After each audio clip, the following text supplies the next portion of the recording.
ഈശോമിശിഹായ്ക്ക് സ്തുതിയായിരിക്കട്ടെ. ഇന്ന് ഒരു വിശുദ്ധന്റെ തിരുനാളാണ്. ഏത് വിശുദ്ധൻ്റെയാണെന്ന് അറിയാമോ? വിശുദ്ധ അലോഷ്യസ് ഗോൺസാഗയുടെ തിരുനാളാണ് ഇന്ന് സഭ ആഘോഷിക്കുന്നത്. വെറും 23 വയസ്സുകൊണ്ട് മാത്രം ഈ ഭൂമിയിലാകെ 23 വയസ്സ് വരെ വിശുദ്ധൻ ജീവിച്ചിട്ടുള്ളൂ. 23 വയസ്സുകൊണ്ട് വിശുദ്ധനായി തീരുക എന്നത് സാര കാര്യമല്ല, അല്ലേ? നമുക്കൊക്കെ 50-100 വയസ്സ് കിട്ടിയാൽ ആ പദവിയിലെത്തുമോ ആരെങ്കിലും?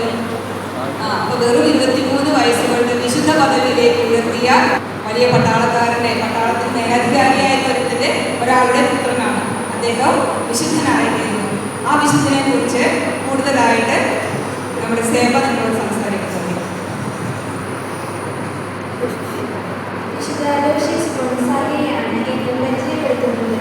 1568 മാർച്ച് 9-നാണ് വിശുദ്ധ അലോഷ്യസ് ജനിച്ചത്.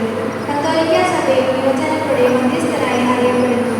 ഇറ്റലിയിലെ ഒരു പ്രഭു കുടുംബത്തിൽ ജനിച്ച അദ്ദേഹം രാജകീയ പദവികൾ ഉപേക്ഷിച്ച് ഈശോ സഭയിൽ ചേർന്നു.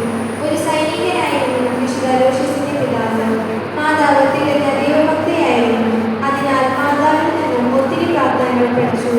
15-ാം വയസ്സിൽ വൈദികനാവാനുള്ള ആഗ്രഹമുണ്ടായി. അദ്ദേഹത്തിന്റെ പിതാവ് ഇതിനെ കർശനമായി എതിർത്തുവെങ്കിലും അദ്ദേഹം ഈശോ സഭയിൽ ചേർന്നു. ഏകാഗ്രമായി പ്രാർത്ഥിക്കാനും ദൈവവുമായുള്ള ഐക്യത്തിൽ മണിക്കൂറുകൾ ചെലവഴിക്കാനും അലോഷ്യസ് നന്നായി പരിശീലിച്ചിരുന്നു. 1950-ൽ ഇറ്റലിയിൽ കഠിന ദാരിദ്ര്യം അകപ്പെട്ടു. കൂടാതെ പകർച്ചവ്യാധികൾ പടർന്നു പിടിച്ചു. മരുന്നും ഭക്ഷണവുമായി അലോഷ്യസ് രോഗികളെ ശുശ്രൂഷിച്ചുകൊണ്ട് ഓടി നടന്നു. അദ്ദേഹത്തിന് രോഗം പിടിപെട്ടു.